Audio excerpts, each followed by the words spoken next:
मोर बघायचे का तुम्हाला?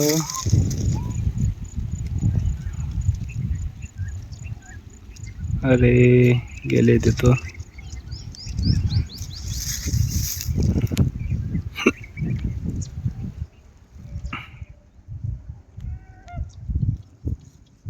मी गावाकडे आलेलो आहे.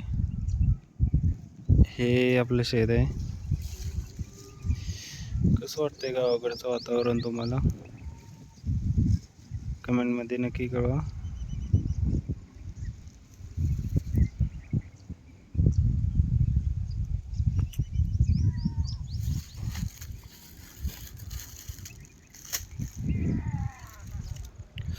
फोटोग्राफी सोबत आपली शेती जपायची तर काम तर करावं लागणारच आहे. असाच आपला प्रवास चालत राहणार आहे.